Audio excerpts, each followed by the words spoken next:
Hi friends, நான் பிரியா. இன்றைக்கி பார்த்தீங்கன்னா மதுரை ஸ்பெஷல் ஜிகிர்தண்டா தான் பண்ண போகிறேன். எப்படி பண்ணலாம் வாங்க பார்க்கலாம். கடாயில் ஒரு கப் அளவுக்கு சுகர் எடுத்திருக்கேன். அதை நல்லா இந்த அளவுக்கு மெல்ட் ஆக விட்டுருங்க. இது நல்லா மெல்ட் ஆகணுன்னே வெதவெதப்பான தண்ணி போட்டு அதை மிக்ஸ் பண்ணி சுகர் சிரப் ரெடி பண்ணி வச்சுக்கலாம். ஸ்டவ்வில் ஒரு கடாய் வச்சுட்டு 1/2 லிட்டர் நான் திக்கான மில்க் எடுத்திருக்கேன். நல்லா க்ரீமாக இருக்கணும்.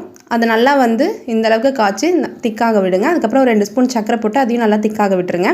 அதுக்கப்புறம் அதை ஒரு கப்பில் எடுத்துக்கோங்க. இந்த அளவுக்கு இருந்தால் போதும். கப்பில் எடுத்துகிட்டு நம்ம அதை ஃப்ரிட்ஜில் கூல் பண்ணிடலாம். அதுவும் நல்லா கூலாக ஆகணும். அப்புறமேட்டு நான் ஐஸ்கிரீம் வெனிலா ஃப்ளேவர் எடுத்திருக்கேன். அதில் இந்த சுகர் போட்டு மிக்ஸ் பண்ணி வச்சுக்கோங்க. அப்போ தான் ஃப்ளேவர் கிடைக்கும். அதுக்கப்புறம் ஒரு 1/2 லிட்டர் பால் நல்லா காய்ச்சி அதுலேயும் சுகர் சிரப் மிக்ஸ் பண்ணி அதையும் ஃப்ரிட்ஜில் ஸ்டோர் பண்ணிக்கிறேன். இப்போ நம்ம ஜிகிர்தண்டா ரெடி பண்ணலாம்.